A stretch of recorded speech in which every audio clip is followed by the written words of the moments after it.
আজিজ সাহেব ইউনূস সাহেবকে বিশ্বাস করতে পারছেন না নির্বাচন দিয়ে? এটা না করতে পারার কথা, কারণ হলো আমরা জন্মের পর থেকে অর্থাৎ 53 বছর ধরে শুনতেছি রাজনীতিতে শেষ কথা বলতে কিছু নাই, কাজে বিশ্বাস না করাটাই যৌক্তিক। কাজে ইউনূস সাহেবকে যদি আমি বিশ্বাস না করি, ইউনূস সাহেবও কারো বিশ্বাস করবে না, এক রাজনীতি আর রাজনীতিকে বিশ্বাস করবে না, এইটাই স্বাভাবিক, এটা যৌক্তিক। রাজনৈতিক দল একে অপরকে বিশ্বাস করবে, সেই ট্রেন্ড আমাদের এখনো গইরা ওঠে নাই, কোনো অপরাধ নয়। আর একটা কথা বলছি, জুলাই চেতনা সম্পর্কে যে কথাটা বললো ভাই, একটু জবাবটা ভদ্রলোক আমার কাছ থেকে একটু ক্লিয়ার হইতে পারে। জুলাই আন্দোলনের মাধ্যমে যারা অভ্যুত্থান ঘটিয়েছে, কথাটা বুঝলেন, জুলাই আন্দোলনের মাধ্যমে যারা অভ্যুত্থান ঘটিয়েছে তারাই দাবি করছে জুলাই সনদের, এবং এটাই স্বাভাবিক। এখন প্রশ্ন হচ্ছে জুলাই আন্দোলন কে করেছে? আমরা সবাই কিন্তু জুলাই আন্দোলন করছি, এতে কোনো সন্দেহ নাই, আমরা তো দাবি করি। এখন প্রশ্ন হচ্ছে এইটা কে দিবে সার্টিফিকেট যে আমরা করছি বা আমি করছি, কে? এটা একটা মাত্র ব্যক্তি হলো শেখ হাসিনা নিজে। কারণ শেখ হাসিনা মারা যাননি, উনি জীবিত আছেন। উনি যখন ক্ষমতায় ছিলেন, এই আন্দোলন যখন চলাকালীন সমস্ত প্রশাসন তার হাতে, টাইম টু টাইম সেই গোয়েন্দা মেসেজ পাইছে, কি হচ্ছে না হচ্ছে, কারা করছে, সেই মেসেজ কিন্তু সে টাইম টু টাইম পেয়েছে। পাওয়ার পর একটা পর্যায়ে তাকে চলে যেতে হয়েছে। একমাত্র সেই বলতে পারবে যে জুলাই আন্দোলনের অগ্রণী ভূমিকা কারা পালন করেছে, এবং যারা পালন করেছে সেটা হাসিনা বলতে পারবে এক। আর এদিকে যারা জুলাই সনদ নিয়ে চিন্তিত বা অস্থির, হ্যাঁ, আর অন্য কেউ নাই। ইভেন হাসিনা অনেক কথা বলতেছে, তাতে ছাত্রদের বিরুদ্ধে, ইউনূসের বিরুদ্ধে যা কিছু বলছে, অন্য কোনো বড় দলের বিরুদ্ধে তেমন কিছু বলেনি। তাহলে আপনি অস্পষ্টভাবে হলো কিছু জিনিস পরিষ্কার যে জুলাইয়ের দাবিদার কারা, এবং সেটা হাসিনা হলো সবচেয়ে বেস্ট পারসন বলার জন্যে। তো তার অ্যাকশনে মনে হইতেছে সে যাদেরকে দাবি করতেছে তার ভিতরে যারা আগ্রহ করে আসা উচিত ছিল বড় দলের কথা বলতে, তাদের কথা বলেনি। সুতরাং এইটুক দিয়ে আপনি বুঝতে পারি আমরা যে কাদেরকে ধারণা করছে। আরেকটা কথা বলছে ভাই জামাতের বিরুদ্ধে বলে, আমি জামাতের বিরুদ্ধে, জামাতের রাজনীতি আমি একেবারেই পছন্দ করি না। বাট আপনি যেহেতু জুলাইয়ের বিচার গণহত্যার বিচার করলে 71 সালে গণহত্যার বিচার করতে হবে। এই দেশে কিন্তু 71 সালে গণহত্যার বিচার হয়েছে, শেখ হাসিনাই করেছে আন্তর্জাতিক নিয়মে। আপনি কতটুকু করতে পারছেন কি পারেন নাই, এটার দায়িত্ব আমাদের নয়। আপনি 16 বছর ক্ষমতায় ছিলেন, সুতরাং আপনি করেছেন যতটুকুই পারেন, করেছেন। যদি বাকি থেকে থাকে ক্রিমিনাল কেস, এইভাবে হয় না, কমপ্লিট করতে হবে। আরেকটা কথা বলি আমি, অবশ্যই জামাত স্বাধীনতা বিরোধী শক্তি বলে পরিচিত, এবং আমি পত্রিকান্তরে যা পেয়েছি এ পর্যন্ত, আজকে পর্যন্ত, তাকে সমর্থন করার কিছু নাই। কিন্তু যে রাজনৈতিক দলগুলো দেশের গর্ব অহংকার করে বলতেছে স্বাধীনতার পক্ষ শক্তি, চেতনা বিক্রি করে শেষ পর্যন্ত পালাইছে, এরশাদের বিরুদ্ধে 3 দলীয় জোটের আন্দোলন হয়, সেখানে জামাত ওয়াজ ইনক্লুডেড। কেউ কেউ বলেন জামাত গায়ে পড়ে গে, মানে জামাত তো যাবেই। আপনি ডাকছেন কেন স্বাধীনতা বিরোধী শক্তিকে? তাহলে যে এরশাদকে সরাইছেন সেও কি স্বাধীনতা বিরোধী শক্তি ছিল? অথচ স্বাধীনতা বিরোধী শক্তিকে সাথে নিয়ে আপনি আন্দোলনকে তাকে সরাইছেন, গেল এক। আবারই স্বাধীনতা বিরোধী শক্তিকে নিয়ে আপনার ক্ষমতা নিয়ে মন্ত্রী পর্যন্ত বানাইছেন। ভাই এটা তো রাজনীতি, তামাশা না। যে ঘটনা ঘটাই ফেলছেন আপনি, কিভাবে মুছবেন আপনি? এত সহজ না তো রাজনীতি। নিউ জেনারেশন কিন্তু they are very sharp, I am telling you, এত সহজ যাবে না। এক নম্বর হলো যে আলোচনাটা হচ্ছে যে উচ্চ কক্ষ আর নিম্ন কক্ষ যে বিষয়গুলো, এই আলোচনাগুলো আমাদের কাছে এই মুহূর্তে অবান্তর। কেন অবান্তর? এই উচ্চকক্ষ নিম্নকক্ষ নিয়ে আলোচনা করার মানেই হচ্ছে জুলাই সনদের আইনি ভিত্তি দরকার।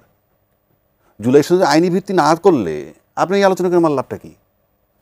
এইটা হয় রাষ্ট্রপতির আদেশে একটা কিছু হতে হবে, দ্যাট ইজ সাংবিধানিক আদেশ, সেইটার ভিত্তিতে একটা আইনি ভিত্তি পেতে হবে, অথবা গণভোট। তা নাহলে আমার উচ্চকক্ষ নিম্নকক্ষ, উচ্চকক্ষ হইলে কী হবে, এটা সংখ্যানুপাতে আপনার ওইটা আইনি ভিত্তি না হওয়া পর্যন্ত এটা কাল্পনিক। সুতরাং ওই আলোচনা আমি এই মুহূর্তে যাচ্ছি না। এখন বলা হয়েছে যে এই সরকার সাংবিধানিক সরকার, আজিজ ভাই বলছেন সাংবিধানিক সরকার মানে কি? সংবিধানে আমার কথা থাকতে হবে। আমাদের সংবিধানে আছে কার কথা? নির্বাচিত প্রধানমন্ত্রীর কথা। তো যেই সংবিধানের মধ্যে আমার কথা বলা নাই, মানে আমার কথা বলতে অন্তর্বর্তীকালীন সরকারের কথা বলা নাই, সেই সংবিধান তো সে অপারেট করতে পারতেছে না। আপনি কীভাবে অপারেটটা করবেন কীভাবে? আমার কথা তো এখানে বলা নাই, এই কোম্পানির এমডি হিসাবে আমার নাম নাই, তাহলে আমি এই কোম্পানিটা চালাবো কেমনে? Very simple. এবং সে হলো অন্তর্বর্তীকালীন সরকার, তাকে রাষ্ট্রপতি ওত দিচ্ছে অন্তর্বর্তীকালীন সরকার হিসাবে। অন্তর্বর্তীকালীন সরকার একটা, আর আমাদের যে সংবিধান যেটা আছে সেটা আর একটা। এটা হলো প্রধানমন্ত্রী শাসিত, যেখানে প্রধানমন্ত্রী থাকতে হবে, তাইলে পরে এই সংবিধানটা চলবে। আর অন্তর্বর্তীকালীন সরকার এর সাইড দিয়ে সে আর একটা সরকার চলছে, এবং সেটা কি? তাহলে তার সংবিধানটা কোনটা? তার সংবিধান তার মাথার মধ্যে, সে যেটা বলে সেটা সংবিধান। এই যে সংস্কার নিয়ে বসছে, এটা তার সংবিধানের মধ্যে সে চেষ্টা করছে, না হইলে না হবে, সেটা ভিন্ন কথা। আরেকটা কথা বলছে note of dissent. Yes, note of dissent দেওয়ার অধিকার আছে একটা মানুষের, যে কোনো রাজনৈতিক দল। 25-30টা রাজনৈতিক দল, যদিও 2টা রাজনৈতিক দলই এখানে ইম্পর্টেন্ট। আর যেহেতু জুলাই সনদে এনসিপির একটা রোল ছিল ছাত্রদের, সেজন্য সে ইম্পর্টেন্ট। আদারওয়াইজ আর যারা আছে খুব কোনো ইম্পর্টেন্ট কোনো ইস্যু না। এই সংস্কার ঐক্যমতের আলোচনা চলছে বলেই তারা বারবার ওই জাতীয় পর্যায়ে ওখানে গিয়ে বসে আলোচনা করছে। দে আর লেস ইম্পর্টেন্ট। এখন নোট অফ ডিসেন্ট কারা দিলেন? নোট অফ ডিসেন্ট যারা দিয়েছেন তারা সর্বোচ্চ ধরেন 30% জনগণ রিপ্রেজেন্ট করেন। মাত্র 30% লোক যদি নোট অফ ডিসেন্ট দেন কোনো অসুবিধা নেই, আপনি দিতে পারেন। কিন্তু আপনি যখন এটাকে গণভোটে নিতে যাবেন, গণভোটে তো এই নোট অফ ডিসেন্ট আপনি পাঠাইতে পারবেন না, কারণ 30% তাদের থাকে, 10% জামাতের থাকে, তারপরে আওয়ামী লীগ আউটস্টেড, তারা নাই, তারপরেও ভোট দিলে তো তাদের লোক ভোট দিবে, আমরা ঠেকাইতে পারবো না। তাহলে তারাও যদি ভোট দেয়, আওয়ামী লীগ আর জাতীয় পার্টির সাথে আরও 20% হয়, 60%, বাকি 40% লোকরে তো আপনি নোট অফ ডিসেন্ট সহ পাঠাইতে পারবেন না। বিকজ আমি তো নোট অফ ডিসেন্ট দিব না। সাধারণ জনগণ, দলবিহীন যারা লোক, তাদের কাছে পাঠাইতে হইলে আপনার ওইভাবে পাঠাইতে হবে। গণভোটে পাঠাইতে হইলেই নোট অফ ডিসেন্ট প্লেন ওইভাবে পাঠাবেন যে জুলাই সনদের আইনি ভিত্তি হ্যাঁ বা না, চাও কি চাও না। সুতরাং গণভোট হবে কি হবে না তাও আমি জানি না। আমার এখন সন্দেহ তৈরি হয়েছে যে গণভোট আদৌ হয় কি না, কারণ কেউ নিয়মে নাই, কেউ আইনে নাই, কেউ সংবিধানে নাই। আবার যারা বলতেছেন গণভোটটা নির্বাচন একই দিনে করবেন, কী হিসেবে করবেন? নির্বাচন করবেন কোন আইনে? ভাই যেটা বললেন সংবিধান মোতাবেক নির্বাচন 3 মাসের মধ্যে হওয়ার কথা, তারপরে কি বলা আছে যখন মন চায় তখন দিও? বাইর করেন সংবিধানটা, চ্যালেঞ্জ করলাম। আপনি যখন মন চায় তখন তো নির্বাচন দিতে পারবেন না। এই যখন চায় মন চায় তখন নির্বাচন দিতে হলে ইউনূস সাহেবের সংবিধান, ওই যে অন্তর্বর্তীকালীন সংবিধান, সরকারের অলিখিত অন্তর্বর্তীকালীন সংবিধানে চলছে দেশ, এবং সেটা মানতেছে, মানবে সামনেও। ফেব্রুয়ারি নির্বাচন মানলেন কেন আপনি? এইবার আসেন, একটা কথা বলা হয়েছে যে প্রতারণা করা হয়েছে। আমি ঘটনাচক্রে ওই দিন এখানে ছিলাম। আপনার যখন খসড়া যেটা হয়েছে সেটা তো আপনারা দেখছেন, দেখার পর ফাইনালি যখন আপনি স্বাক্ষর করতে গেলেন, 1.5-2 ঘন্টা মঞ্চে বসা। আপনি 1.5-2 ঘন্টা মঞ্চে যখন বসা, তখন স্বাক্ষর কিসে করলেন? স্বাক্ষর কিসে করলেন? আপনি তো রাষ্ট্র, এটা আপনাদের স্বাক্ষরটা করে আসলেন, সেখানে নোট অফ ডিসেন্টের বিষয়গুলো কি ছিল না? যদি না থেকে থাকে আপনারা দেখবেন না? এটা তো রাষ্ট্র ভাই, এটা তো এটা দেশ। আর যদি পরে বদলায় থাকে ফাইন, আমি তাই ধরে নিলাম যে পরে বদলাইছে, তাহলে পিওর প্রতারণা। তাহলে যে সরকার আপনার সাথে পুরো এত বড় দেশের সামনে, এত 18 কোটি লোকের উপস্থিতিতে আপনার সাথে এই প্রতারণা করতে পারে, নির্বাচনে সে প্রতারণা করবে না তার গ্যারান্টি কি? তাহলে আপনি তার নির্বাচনে যাবেন কেন? এরকম প্রতারকের নির্বাচনে যাওয়া তো উচিত না। এখন আসেন, সেই যদি প্রতারকের নির্বাচনে যাওয়া উচিত না, সেই সিদ্ধান্ত থেকে যদি গয়েশ্বর রায় সাহেব বলে থাকেন যে বিএনপি মাঠে নামলে সরকার টিকবে না, আমি একমত। বিএনপি যদি মাঠে নামে সরকার টিকবে না, কারণ আপনি বিএনপিটা বিশাল বড় দল, তারা যদি মাঠে নামে সরকার হটানোর যে কৌশল আমরা অতীতে দেখছি, শুধু আপনি মাঠে নাই যদি শান্তিপূর্ণ মিছিল করে করে এভরিডে বাসায় যান, তাহলে সরকার সরবে না। যেটা করতে হবে তাহলে সেই আমরা যখন 193 দিনের হরতাল দেখছি তখন যে জ্বালা উপরাও, সেটা এইরকম যদি করে সরকার চলে যেতে বাধ্য হবে। বিকজ এই সরকার কোনো রাজনৈতিক সরকার নাই, আমি মনে করি তার এত ঠেকা নাই। He tried his best. যদি ব্যর্থ হন তাহলে কিছু করার নাই। এখন প্রশ্নটা অন্য জায়গায়, যদি কোনো কারণে তারা মাঠে নামে, কথাটা খুব সূক্ষ্মভাবে বলছি, যদি মাঠে নামে এবং ইউনূস সরকার চলে যায়, নো ডাউট অ্যাবাউট ইট যে কোনো রাজনৈতিক দল ক্ষমতা পাবে না, তৃতীয় ব্যক্তি ক্ষমতা পাবে। আর তৃতীয় ব্যক্তি যদি ক্ষমতা পায়, তাহলে যে শক্তি ইউনূস সাহেবের রিমুভালটা খুব জরুরি ভিত্তিতে চাইছে, তারা সেটা পেয়ে গেল। কিন্তু যারা নির্বাচন করে ক্ষমতায় যাবে, তারা যদি নির্বাচনটা না পায়, তৃতীয় ব্যক্তি যদি ক্ষমতায় আসে, আবার হয়তো 2 বছর পিছিয়ে যেতে পারে। আমি একটু এই বিষয় একটু জানতে চাই। আজকে যে কথাগুলি বললে উত্তর দেবেন। শোনেন, বিষয়টা হলো আমাদের বাংলাদেশের রেফারেন্স আছে। আপনার 26শে মার্চ ক্র্যাকডাউন হলো, এরপরে আপনার 10 এপ্রিল পর্যন্ত এদেশের সরকার ছিল না। 10 এপ্রিল যখন অস্থায়ী সরকার হলো, তখন কিন্তু ওই সনদ একটা তৈরি করলো। সেই সনদ 72 সালে 16ই ডিসেম্বর স্বাধীনতা দিবসে 72 সালে সংবিধানের আপনার 100 সম্ভবত 32 অনুচ্ছেদে এটা যুক্ত হলো, এবং এটা আর চেঞ্জ করার ক্ষমতা নেই। এই সরকার সেখানেও হাত দিছে, বুঝলেন, মানে সংস্কারের নামে সেখানেও হাত দিছে। তো তাহলে ওই দেশের মুক্তিযুদ্ধে হাত দিছে না? হ্যাঁ, 4টে মূলনীতিতে হাত দিছে, খেয়াল করেন। তাহলে কি জুলাইয়ের যে আন্দোলন হয়েছে, হ্যাঁ শহীদ হয়েছে, স্বীকৃতি দরকার, জুলাই সনদ দরকার, কিন্তু আপনি ইতিহাস মুছে দিয়ে না। আমি জামাতের সাথে বসছি, 24-71 মুছে গেছে, ওর বাপের দেশ এটা নাকি জামাতের, ওরা তো এই দেশের বিরোধিতা করছে। 24-এর গণহত্যার বিচার হলে 71 সালের গণহত্যার বিচার হবে না কেন বলেন আপনি? কেন হবে না? সেদিন তো প্রাদেশিক সরকারের জামাত 4 জন মন্ত্রী ছিল, তারা সিদ্ধান্ত নিয়ে পাকিস্তান আর্মিকে সহযোগিতা করেছে। এবং আপনি জানেন না, আপনার দাদার কাছে শুনলেন, আমাদের দেশের মহিলারা, নারী পুরুষ শিশু পর্যন্ত রক্ষা বানায় ধরে ধরে দিছে আর্মির হাতে। বিচার হবে না? বিচার হবে না? যার গেছে সে তো বোঝে। লাখ লাখ লোক মেরে ফেলছে, সম্পদ নষ্ট, ইন্ডিয়ান আর্মি লুট করে নিছে সব অস্ত্র সম্পদ। আপনি দায় নেবেন না? এবং যখন পাকিস্তানি সোলজার রেস করছে, ইয়ে করে আত্মসমর্পণ করে, সেখানে বলছে যে তারা এবং তাদের সহযোগী ইংরেজি ভাষা বলছে তারা সহ আত্মসমর্পণ করলাম।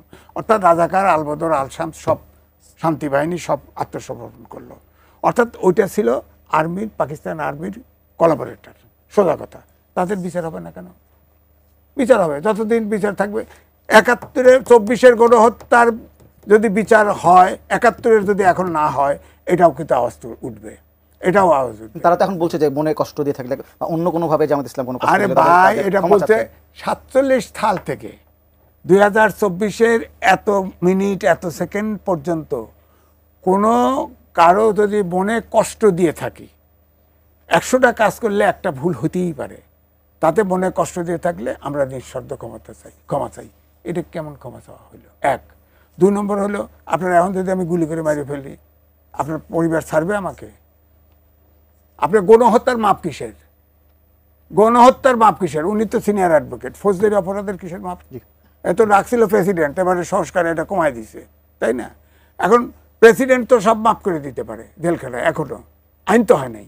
তাই বলে কি প্রেসিডেন্ট সব জেলখানা ফাঁকা করে দেয়? দেয় না তো। তো এই জন্য আমি বলছি। আর ২ হলো, ধরেন আমি বলেছি এটা সাংবিধানিক সরকার, এখন উনি এটার ইয়ে করছে, প্রকাশ করেছে এটা অন্তর্বর্তীকালীন সরকার, সংবিধানের নাই। কিন্তু এই সংবিধান সমুন্নত রাখার জন্য এই প্রেসিডেন্টের কাছে এই সরকার ওত নিয়েছে। ১০৬ অনুচ্ছেদ অনুযায়ী অন্তর্বর্তীকালীন সরকার ডক্টরিন অফ নেসেসিটি এটা কাজ চালাইতে পারবে, তাদের এখতিয়ার দিছে। বুঝলেন কথা? তাহলে এটা সংবিধান সমুন্নত রাখার কথা ওত নিচ্ছে তো। তাহলে এটা সাংবিধানিক সরকার হলো না? প্রেস সেক্রেটারি বলছে সাংবিধানিক সরকার, সুতরাং যতদিন খুশি থাকতে পারে। আরে সাংবিধানিক সরকার হলেই তো ৩ মাসে নির্বাচন দিবেন, দেন নাই কা? রাজনৈতিক দল যেমন ভুল করছে, হেরাও তো ভুল করছে, তাহলে তো ফাঁসে পড়বে। আপনি সাংবিধানিক সরকার ৩ মাসে নির্বাচন দিলেন না কেন? ইউনিট সরকার তখন পাশ দিয়ে হাঁটে, হারা জীবন থাকেন, ৫ বছর থাকেন, এগুলা মজা পাইছেন। এখন তো দেশ চালাইতে পারেন না, এখন তো দেশ চালাইতে পারতেন না। আপনি বলেন, এখন জিডিপি গ্রোথ 3.3 করে চলে আসছে। সামনের বছর দুর্ভিক্ষ হবে তো। খালি তো আপনার বিনিয়োগ নাই, ইনভেস্টমেন্ট নাই, ব্যবসা নাই, আপনার রিজার্ভ বাড়ছে, তাতে কি হয়েছে? টাকা জমা রয়েছে, ডলার জমা রয়েছে। হ্যাঁ, তো এখন আমার কথা হলো গণভোট তো সংবিধানে নাই। এখন কয় গণপরিষদ। আরে গণপরিষদ তো আমি উদাহরণ দিলাম। আপনার ৭১ সালে গণপরিষদ হয়েছে কারণ দেশটা উল্টা হয়ে গেছে। আপনার কি দেশে একটা পার্টি চলে গেছে, একটা সরকার চলে গেছে, আপনার নাম দিচ্ছেন অভ্যুত্থান, বিপ্লব তো আর দেন নাই। তারপরে এত খোলছে বদলে চানকা, তখন ভুল করার খেসারত কি জনগণ দেবে? আমরা দেব? আপনারা ভুল করছেন রাজনীতিবিদরা। সরকার ইউনূস সাহেব না বুঝে ভাবছে এনজিওর মতো পাওয়া গেছে, একটা বয়ে পড়ছে, যে আপনার ডাক দিছে আসে বয়ে পড়ছে, বইয়ে তিনি সব লয়ে গেছে, তার যত বেনিফিট নেওয়ার নিচে। বলেন তো, একটা ছাত্রদেরকে একদিন বলেছে যে আপনারা শিক্ষা প্রতিষ্ঠানে তোমরা ফেরো, এটাও করো ওটাও করো, বলে যে উদ্যোক্তা হন। আরে ব্যবসা তো সব ওই নিয়ে গেছে, ইউনিসি নিয়ে গেছে, এরা কি ব্যবসা করবো? এখন তো ছেলেদের এই 8 থেকে মাস্টার্স পর্যন্ত মনোজগৎ এই জেনারেশনের শেষ করে দিচ্ছে। এরা সবাই এমপি হতে চায়, মন্ত্রী হতে চায়। আমরা একটা যাবো, একটা দুজন দর্শক আছে, ফোনটা নিয়ে নেই একটু। হ্যালো, আসসালামু আলাইকুম। ওয়ালাইকুম আসসালাম। আপনার নামটি বলে প্রশ্নটি করেন। আমি মুক্তার বলছিলাম, বগুড়া থেকে বলছিলাম। জি, মুক্তার সাহেব বলেন। আমি প্রশ্ন করবো আবু হেনা রাজ্জাকি ভাইয়ের কাছে। জি, আমি রাজ্জাকি ভাইয়ের কাছে বলবো যে এটা একটু বিনয়ের সাথে বলবো। এটা হলো কি যে শুধু সংবিধান আর আইন এখন চলে গেছে শুধু কোর্টে আর নির্বাচনে চলে গেছে। আমাদের দেশে প্রত্যেক দিন মানুষকে যে কুবায় মারতেছে, পিঠে মারতেছে, প্রত্যেক দিন দুর্ঘটনা ঘটতেছে। আমরা অন 11-এ 2 বছর দেখছি একটা মানুষ মারা যায় না, একটা অপরাধ হয় নাই। আজকে এই 1 বছর 3 মাসের ভিতরে কত মানুষ মারা যাচ্ছে, প্রত্যেকদিন মানুষ মারা যাচ্ছে, এই বিষয়ে আপনারা একটু আলোচনা করেন, এই বিষয়ে একটু দৃষ্টি দেন আপনারা। নির্বাচন হবে কিন্তু মানুষ প্রত্যেক দিনই দুর্ঘটনায় মানে গাইবান্ধাতে 3 জন তোর সন্দেহ করে গুরুতর সন্দেহ তাকে পিটায় মারল, অমুককে পিটায় বা লুমুকে মারে দিল। এটা কি অবস্থা হচ্ছে? এটা আপনাদের কাছে বিনয়ের সাথে অনুরোধ করব। আপনার প্রশ্ন বুঝতে পেরেছি, আমরা নিশ্চয়ই উত্তর নিব। আরেকজন আছেন, একটু ফোনটা নিনি। হ্যালো, আমাদের পরাধীনতা থেকে আমরা মুক্তি পেয়েছি, আমরা জেল থেকে হ্যালো হ্যালো তাদের হচ্ছে এখানে। জি হ্যালো, জি, আপনার নামটি বলে প্রশ্ন করেন। আচ্ছা আমি রুবেল বলছিলাম টাঙ্গাইল থেকে। জি রুবেল সাহেব বলেন। জি টাঙ্গাইল থেকে বলছিলাম। বলেন। আচ্ছা আমার প্রশ্নটা হচ্ছে যে আমাদের যে দুজন আলোচক রয়েছে, তো তার মধ্য থেকে আমি আজিজ সাহেবকে আমি প্রশ্নটি রাখতে চাই। সেটি হচ্ছে যে আজকে যে জুলাই সনদ নিয়ে যে গণভোটের কথা বলা হচ্ছে এবং সেইটা নিয়ে আসলে বিএনপির পক্ষ থেকে যেটি বলা হচ্ছে যে এটি ফেব্রুয়ারির প্রথমার্ধে যখন নির্বাচন হবে তখন যেন হয় বা তারপরে হলেও কোনো সমস্যা নাই। তো এখন প্রশ্ন হচ্ছে যে একটি বড় দল হিসাবে, বাংলাদেশের প্রেক্ষাপটে একটি বড় দল হিসাবে সবার আগে এই জুলাই সনদের যে একটি আইনি ভিত্তি হোক, সেটার জন্য কি তাদেরই সবার আগে এগিয়ে আসা উচিত ছিল না? কারণ যে জুলাইয়ের জন্য তারা আজকে মুক্ত, যে জুলাইয়ের জন্য। বুঝতে পেরেছেন। দর্শক বোন আরেকজন আছেন, ফোনটা নিয়ে তারপরে আমরা আলোচনা যাই। হ্যালো হ্যালো জি আসসালামু আলাইকুম। ওয়ালাইকুম সালাম। আপনার নামটি বলে প্রশ্ন করেন। আমি মনি হায়দার বলছি। জি বলেন। আমার প্রশ্ন রয়েছে, লাস্ট 1 বছরে আমরা জুলাই সনদ নিয়ে যেইভাবে আলোচনা সমালোচনা যাই করেছি, কিন্তু এই দিক দিয়ে আমাদের অর্থনৈতিক অবস্থা যে কোথায় চলে গেছে তা কি একবার কেউ ভাবছে? আমাদের চিফ অ্যাডভাইজার বললেন আমরা বিদেশির কাছে যাব না, বিদেশিরা আমাদের কাছে আসবে, কিন্তু আমরা 1 বছরে কোনো ইনভেস্টমেন্ট তো দূরে থাক, যা 2-1 জন আসছে তা কিছু নেওয়ার জন্য আসছে, আমাদেরকে দিয়ে যাওয়ার জন্য আসে নাই। তাহলে আমরা জুলাই সনদ দিয়ে কি করবো যেখানে আমরা দারিদ্র্য সীমার নিচে আরো যাচ্ছি? জি আপনার প্রশ্ন বুঝতে পেরেছি। আমরা এই উত্তর নেওয়ার চেষ্টা করবো। আমি অ্যাডভোকেট আবু হেনা রাজ্জাকে, আপনাকে যে 2 জন দর্শক ফোন করেছেন প্রায় কাছাকাছি জায়গায়, মুক্তার সাহেব প্রশ্ন বুগোড়ো থেকে এবং মনীষ সাহেব প্রশ্ন করেছেন ঢাকা থেকে। 2 জনের প্রশ্ন এরকম যে আপনার আমরা জুলাই সনদ নিয়ে আলোচনা করছি, দেশের সমস্যা, জনমনের নিরাপত্তা এবং এই যে অর্থনীতি নিয়ে আমরা কোনো আলোচনা করছি না, আলোচনা আসছেই না। অবশ্যই এগুলোর জবাব আমি দেওয়ার চেষ্টা করব। তার আগে কিছু কথা বললে আসি, যেটা বলতে হবে তাহলে মানুষ ভুল বুঝবে। আজিজ ভাই এক জায়গায় কথা বলছেন যে গণভোট সংবিধানে নাই। আই ডু অ্যাডমিট গণভোট সংবিধানে নাই। কোন সংবিধানে আছে? আপনি কি জানেন যে গণভোটের কথা 2টা বড় দল মেনে নিচ্ছে? একটা দল বলছে নভেম্বরে গণভোট চাই, আর একটা দল বলছে কি নির্বাচনের সাথে একই দিনে চাই। 2 জন কিন্তু গণভোট মেনে নিচ্ছে। কেন মেনে নিচ্ছে? কারণ অন্তর্বর্তীকালীন সরকার সিদ্ধান্ত চূড়ান্ত। এই কারণে অন্তর্বর্তীকালীন একটা পূর্ণাঙ্গ সরকার, তার কাজ শুধু ওই তত্ত্বাবধায়ক সরকার মতো নির্বাচন করে যাওয়া নয়, পূর্ণাঙ্গ সরকার। সে কিন্তু বহু এগ্রিমেন্ট করতেছে, অনেক এগ্রিমেন্ট বাতিল করতেছে, ইত্যাদি ইত্যাদি। সে কারণে সম্প্রতি একটা কথা উঠাইছে যে এই সরকারকে তত্ত্বাবধায়ক সরকারের মতো চরিত্র ধারণ করতে হবে। তার মানে কি? ওই যে এগ্রিমেন্ট বাতিল করা, চায়নার সাথে এগ্রিমেন্ট করা, এগুলা ভালো লাগে না, কারো পক্ষে কারো বিপক্ষে যায়, কিংবা কেউ কারো পারপাস সার্ভ করে, তাই এই ডায়লগটা দিছে। কেন এই ডায়লগটা আপনি শুরুতে দেওয়ার কথা? তত্ত্বাবধায়ক সরকার মানে সিম্পল একটা দায়িত্ব দাও, আপনি এইটুকু তত্ত্বাবধান করে চলে যাবেন। আর অন্তর্বর্তীকালীন জাস্ট কমপ্লিট গভর্নমেন্ট বলতে যা বোঝায় তাই। কাজে তার যেহেতু অন্তর্বর্তীকালীন সরকারের সংবিধান, আমার সংবিধানে গণভোট আছে এবং সেটা মেনে নিচ্ছে, হোক কি না হোক সেটা পরের চ্যাপ্টার গেল। 1 2 নম্বর একটা কথা বলছে বিরোধ, মানে ইউনূস সাহেবের বিরুদ্ধে যে বিরোধ। আমি এখানে ডিবেট করতেছি, আমার কোনো পক্ষ না। ইউনূস সাহেবের বিরুদ্ধে দলবিহীন যত লোক আছে বাংলাদেশের দলের লোক তো আমরা বললাম 60% নিতে পারবেন টোটাল, বাকি 40% আমরা সমাজে থাকি। আপনি দলের লোক ছাড়া এখন যদি বলেন জামাতের দলের লোক ইউনূস সাহেবের বিরোধিতা করে না, এনসিপি তার বিরোধিতা করে না, আমি কথা তর্কের খাতিরে বলছি। কিন্তু যারা বিরোধ করবে, এক করবে পতিত সরকার। কেন করবে? তাকে তাড়ানো হয়ে সে বসছে। আর যারা করে তার বাইরে দলবিহীন কোনো লোক, এখন পর্যন্ত বাংলাদেশে ইউনূস সাহেবের বিরোধী কোনো বক্তব্য আসে নাই যে ওনার চলে যাওয়া উচিত। দলবিহীন লোক বলছি বারবার। তারপরে একটা কথা বলছে ইনভেস্টমেন্ট নাই, দ্বিমত করছি না, কিন্তু ইউনূস সাহেব আসার পর কোনো ইনভেস্ট কিন্তু চলে গেছে উঠে, যা আগে ছিল অনেক, সেগুলো চলে গেছে। আমি ডিবেট করতেছি। 2 $31 বিলিয়ন অলরেডি রিজার্ভে আসছে। একটা ব্যাংকও এখনও বন্ধ হয় নাই। যারা টেলিভিশন হিসাবে বলে ব্যাংক বন্ধ হয়ে গেছে, মানে তারা মিথ্যা বলে। হয়তো টাকার সংকট হইতে পারে ব্যাংকে, কিন্তু $1 বিলিয়ন বাড়ছে। 3 নম্বর আসেন ব্যবসায়ীদের দুরবস্থা। আগে ব্যাংকে গিয়ে চাইলেই টাকা পাইতো, লাগবে 100 কোটি, দাও 300 কোটি, 200 কোটি পকেট।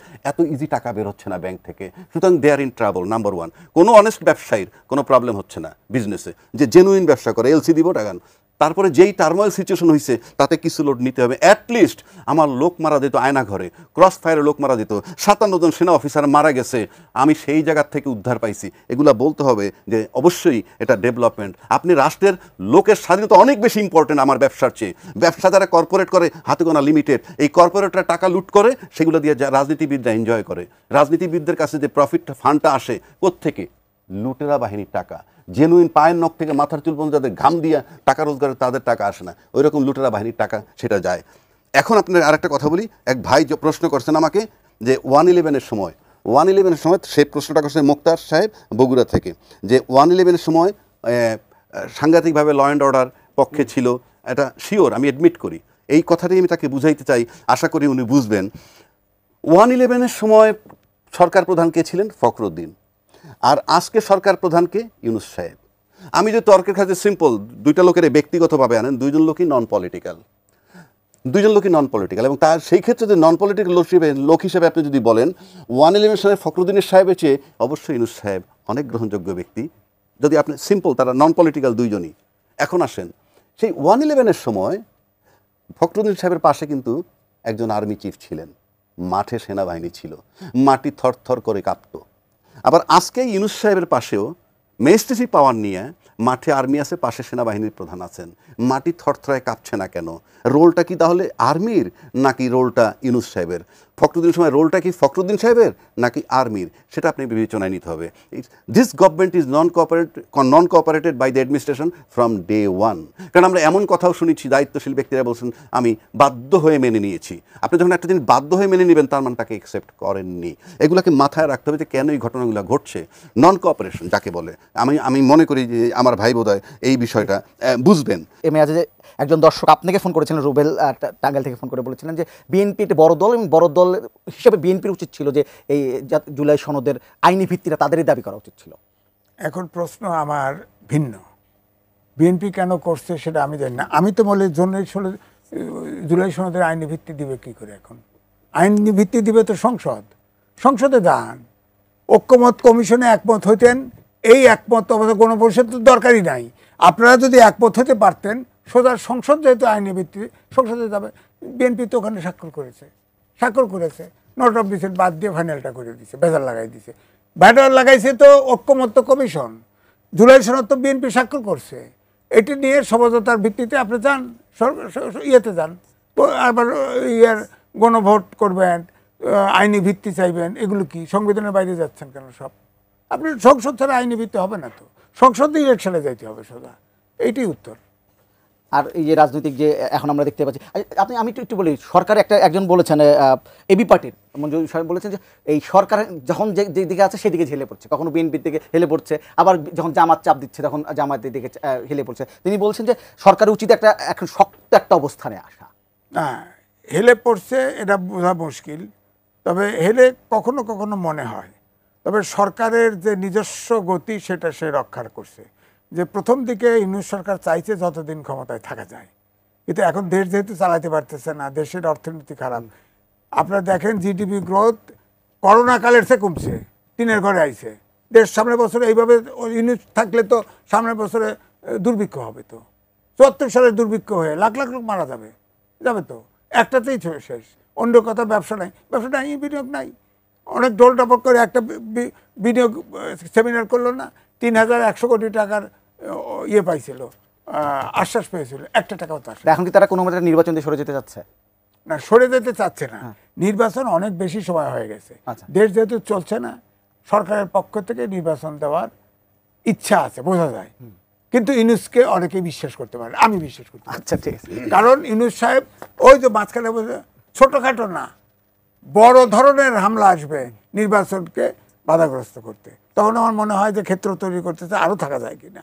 এও তো হইতে পারে, আবার এও হতে পারে যে আঘাত আসবে, তোমরা রেডি থাকো, আমরা সবাই মিলে প্রতিহত করবো।